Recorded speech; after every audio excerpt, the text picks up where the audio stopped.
cálculos en la vesícula y el cirujano extraiga la vesícula biliar. Eso se llama colecistectomía, ¿no? Se extrae la vesícula biliar. Pero lo que no extrae, lo que no se pierde es la capacidad para que el hígado forme ácidos biliares. Porque quien forma esto no es la vesícula, es el hígado, los hepatocitos. Los ácidos biliares se pueden seguir formando. La bilis se puede seguir formando. A propósito, acá dice sales. Acá dice sales. ¿Cuándo es una sal? Cuando los ácidos biliares se unen a aminoácidos. Y eso ocurre acá, en la vesícula biliar. Por si acaso, a veces son como sinónimos, pero digamos, técnicamente no son lo mismo. Generalmente, el hígado produce ácidos biliares y en la vesícula se forman o se transforman a sales biliares. El ácido biliar, el ácido biliar se transforma a una sal biliar cuando se une a un aminoácido. Cuando se unen a un aminoácido. Entonces, si es que se acumula acá una piedra importante, hay que extraer la vesícula, pero el hígado puede seguir formando ácidos biliares, la bilis en realidad puede seguir formando bilis, solo que ahora no hay quien almacene o no hay una regulación más precisa para digerir las grasas. Las personas sin vesícula biliar pierden la capacidad, al menos al comienzo o en el postoperatorio, para regular la digestión de las grasas. Pero el hígado puede seguir formando ácidos biliares. En el postoperatorio hay que esperar unos 30 días o 40 días para recién introducir gradualmente las grasas por la dieta. ¿Y la CCK? Se puede seguir produciendo, porque si uno luego ya en el estado convaleciente consume algo de grasa, la CCK se sigue produciendo, pero no tiene vesícula para estimular.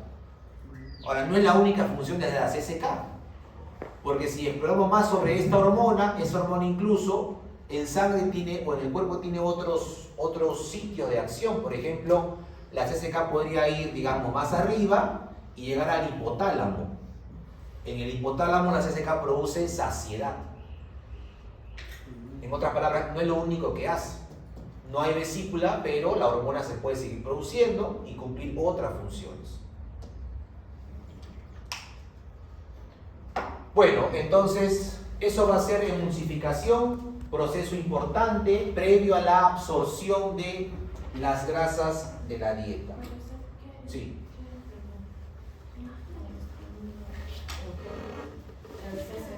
¿Qué estimula que se produzca eso? La llegada de grasa en el intestino delgado.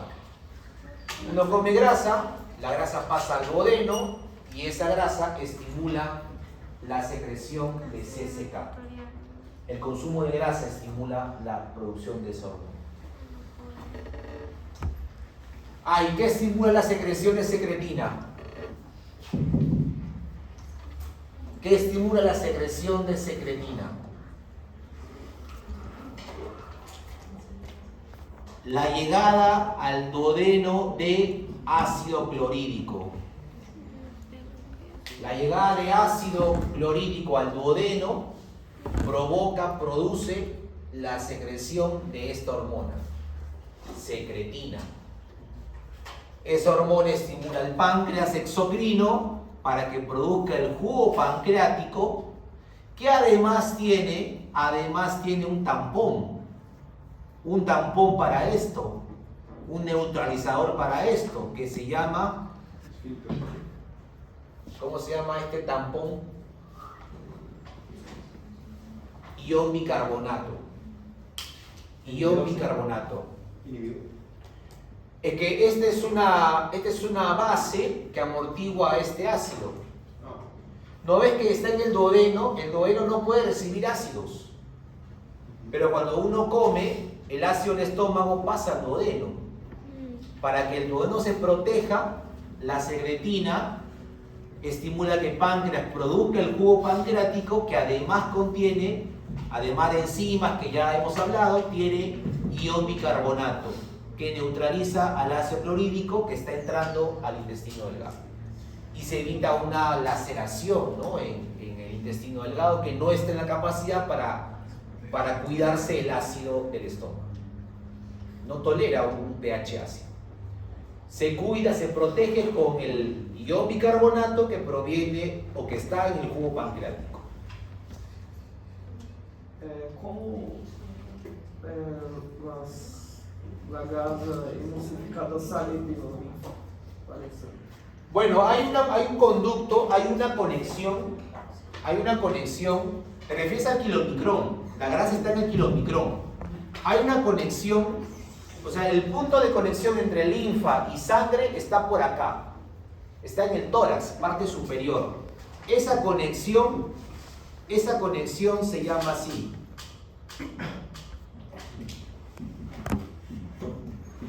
Se llama conducto torácico. Está por acá. Sí, o sea, la grasa que se absorbe en la cavidad abdominal recorre la linfa hasta por acá y acá recién pasa la sangre. No pasa directamente ahí. Hace un recorrido previo, pero recuerden de que la grasa no viaja sola. La grasa es apolar. La linfa, la sangre es polar. Viaja en el kilomicrón, que se ha formado en el enterocito. Y al regreso, en un ratito que hacemos un corte, les voy a explicar cómo el kilomicrón descarga su contenido a los tejidos. O sea, cómo la grasa del kilomicrón pasa del kilomicrón a los tejidos periféricos. Entonces, las sales biliares adentro del kilomicrón. Las sales biliares se producen acá, se almacenan acá, actúan acá.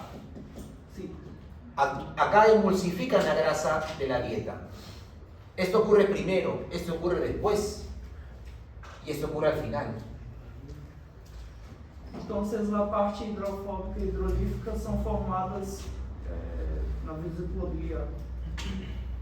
¿A cuál te refieres con hidrofílica y hidrofóbica? De sales biliares. Las sales biliares van a formar, a ver, repito, se forman acá en el hígado, ¿ya? Luego, aquí en la vesícula se transforman a sal biliar. El ácido biliar proviene del hígado, se transforma en una sal biliar en la vesícula biliar. Y en todo caso, la sal biliar es igual al ácido biliar más aminoácidos, glicina y taurina. ¿El ácido biliar y el sal biliar van a ser algo diferente uno del otro? No, realmente la que actúa es la sal biliar. El hígado forma esto. Luego esto se convierte en esto, en la vesícula biliar. ¿Y las personas que no tienen la vesícula hacen diferencia? Principalmente producen solo ácidos biliares. Pero va. No hay gran diferencia, o sea, no hay gran diferencia entre esto o esto.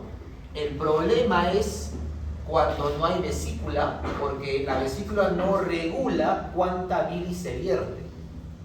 Pues simplemente el hígado forma la bilis y la bilis como que cayera por gravedad al duodeno. Pero no hay un regulador como es este saco llamado vesícula biliar.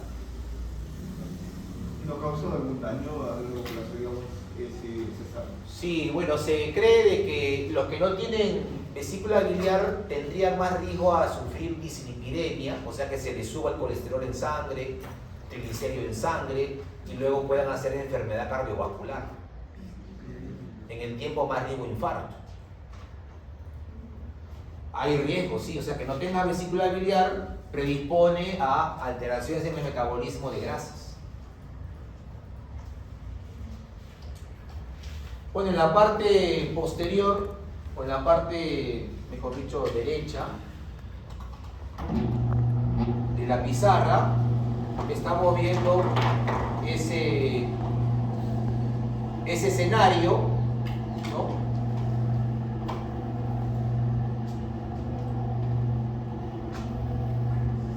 Grasas de la dieta.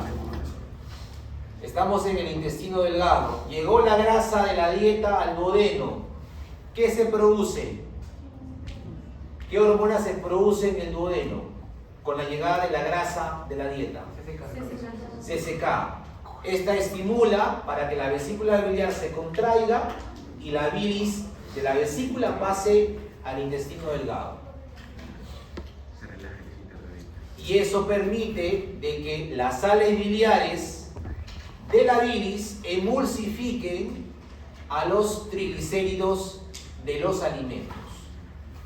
Cuando la grasa de los alimentos ya está más disuelta, más libre, más sencilla, sí puede ser atacada por la lipasa pancreática. La lipasa separa dos ácidos grasos del monoglicérido, como ven por acá. Los dos entran por difusión simple al enterocito. Adentro se vuelve a formar triglicérido, mira. Se reensamblan las grasas dentro del enterocito. Y ahora van a ser empaquetadas en forma de kilomicrones, los cuales salen del enterocito hacia la linfa y luego hacia la sangre, intercambiándose en el conducto torácico. Sí, y ocurre en el intestino delgado. Previo a la absorción. Previo a la absorción. La emulsificación es parte de la digestión. La emulsificación de las grasas es parte de la digestión de las mismas. Finalmente, acá estamos viendo un resumen de lo que se absorbe y dónde ocurre eso respecto a otros nutrientes presentes en los alimentos. De la boca al final del colon. Miren, el alcohol se absorbe en el estómago. En el duodeno, gracias a las enzimas, hormonas, ácidos biliares, se absorben los componentes que hemos mencionado. Por ejemplo, algunas moléculas como estos sulfatos, cloruro, hierro, magnesio, manganeso, zinc, se comienzan a absorber de forma muy temprana. La glucosa, la lactosa, fructosa, los aminoácidos, las vitaminas hidrosolubles se absorben directamente a la circulación. En cambio, las grasas, el colesterol, las vitaminas liposolubles, como la A, la D, la E, la K, se absorben con el kilomicrón. Van a la linfa y luego a la sangre. Un porcentaje de las sales biliares podrían reabsorberse.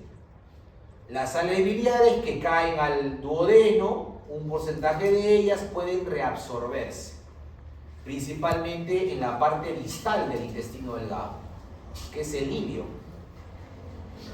En el colon se absorbe el agua, algunos electrolitos, se forman algunas vitaminas por la acción de la microbiota intestinal.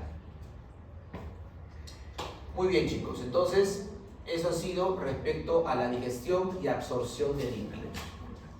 ¿Alguna pregunta?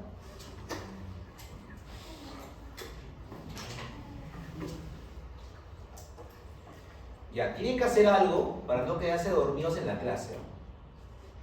Tienen que hacer algo. Tienen que tomar su agüita, tener su cafecito, lavarse la carita. Evidentemente planificar la clase. En caso de ustedes, dormir bien.